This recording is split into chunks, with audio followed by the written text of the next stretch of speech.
연휴 경계감 속의 반등, 저PBR 랠리 지속될까? 2월 첫째 주 주식시장은 설 연휴를 앞두고 공방 끝에 3주 연속 상승세를 이어갔습니다. 1월 중반 이후 증시 상승세를 견인한 정부의 기업 밸류업 프로그램 기대감이 언제까지 지속될지 의문도 있었지만 시장은 2월 들어서도 상승 흐름을 이어가며 코스피 2,600고지를 재탈환했습니다. 미국의 연방준비제도가 섣부른 금리 인하 기대에 선을 그었음에도 미국 증시가 호조를 보이면서 국내 증시에 훈풍이 됐습니다. 여기에 중국 증시까지 반등하는 등 주요 2개국 G2 증시 강세가 상승 동력으로 작용했습니다.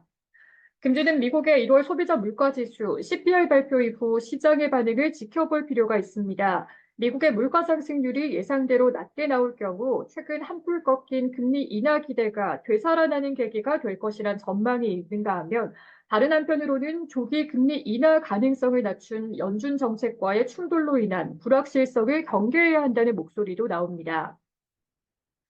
외국인의 연일 순매수로 시장 견인, 코스닥도 반등, 11일 연합인포맥스와 한국거래소에 따르면 코스피는 지난 8일에 2620.31로 한 주 전인 지난 2615.31보다 0.19% 상승했습니다.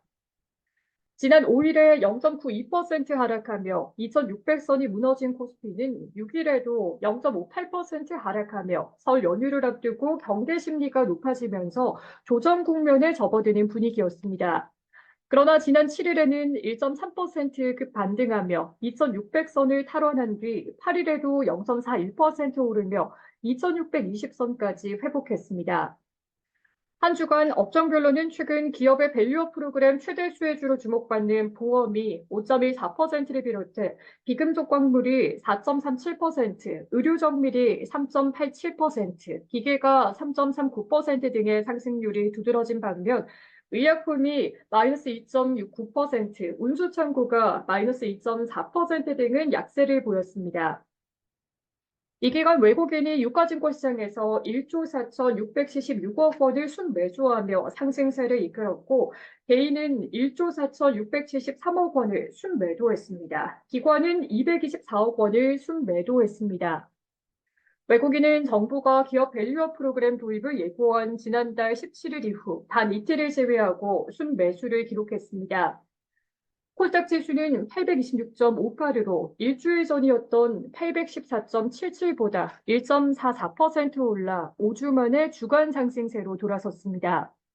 코스닥 업종 중에서 방송 서비스가 12.36%, 금융이 12.15%가 두 자릿수 상승률을 기록한 반면 섬유 의류가 마이너스 3.65%, 운송이 마이너스 3.11% 등을 하락했습니다.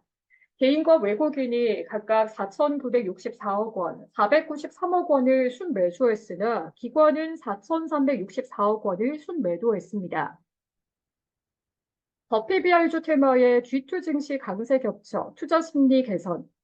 시장의 반등을 이끈 저 PBR, 주가준 자산 비율은 주초마다 재지동을 걸었습니다.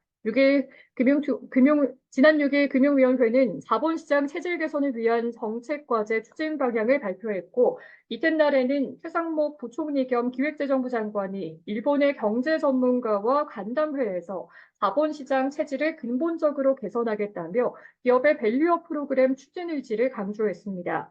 주초 이틀간 맥없이 하락하며 전주의 상승세가 꺾이는 듯한 증시는 이후 다시 힘을 내기 시작했습니다. 조창민 유한다증권 연구원은 기업의 밸류업 프로그램에 대한 의지를 재확인하며 관련주의 상승세가 다시 시작됐다라며 외국인의 투자자의 공격적인 순매수도 확인됐다라고 평가했습니다. 그 결과 연초 이후에 보험과 증권, 은행과 자동차 등 저PBR 업종의 주가 상승률은 평균 13%로 코스피 평균이었던 마이너스 1.7%를 크게 웃돌았습니다. 미국과 중국 등의 G2 증시의 동반 강세도 국내 증시의 투자 심리 개선으로 이어졌습니다. 뉴욕 증권거래소에서 스탠더드&포어스 S&P 500 지수는 9일 사상 처음으로 5,000선을 넘어서며 거래를 마쳤습니다. 김석환 미래에셋증권연구원은 미증시는 기업 실적 호조와 경제의 펀더멘털 개선 평가에 따라 상승하고 있다라며 연준의 금리 인하 기대감 속에 경기 연착륙 자신감이 커지고 있다라고 말했습니다.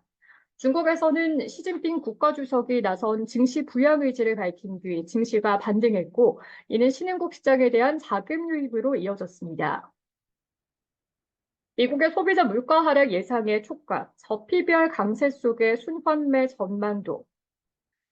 이번 주는 13일 공개되는 미국의 1월 소비자 물가 지수 CPI가 증시에 어떤 영향을 미칠지 주목됩니다. 1월 CPI 상승률은 지난해 12월에 3.4%보다 낮은 2.9%가 될 것이라는 게 시장의 평균 전망치입니다.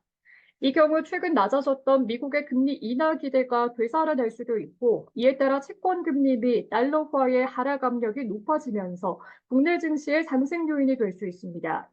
다만 여전히 인플레이션을 경계하는 연준의 매파적 태도로 인해 금리 인하 시기를 둘러싼 불확실성이 고조될 가능성도 있습니다. 김유미 퀴먼증권연구원은 CPI뿐만 아니라 근원 물가도 전년 동월 대비 3.7%로 전월 3.9%보다 상승세가 둔화할 것으로 예상된다며, 이는 단기적으로 연준의 통화정책 방향성과 관련해 불확실성을 키울 수 있으며 지표 결과에 따라 달러나 미국 국채금리의 변동성이 커질 수 있다라고 예상했습니다. PBR주 쏠림 현상은 당분간 더 지속될 가능성에 무게가 실립니다. 정부 역시 기업 밸류업 프로그램의 적용 대상에 코스피 종목뿐 아니라 코스닥까지 포함하는 방안을 검토 중인 것으로 알려졌습니다. 한지영 키움증권연구원은 적어도 총선이 예정된 4월까지 PBR주의 모멘텀은 유효할 것으로 내다봤습니다. 조창민 유한타증권연구원은 최근 PBR주의 가파른 상승세로 1월에 이어 2월도 가치주가 성장주에 비해 더 좋은 성적을 거두고 있다라며 당분간 PBR주의 상승세는 이어질 것이라고 전망했습니다. 다만 최근 급등한 PBR주 대표 종목들 대신해서 순환매 차원에서 성장주로서의 수급 이동 가능성이 있다는 전망도 나왔습니다. 이경민 대신증권연구원은 이 같은 전망에 따라 인터넷과 바이오, 2차 전지 등을 주목해야 할 업종으로 꼽았습니다.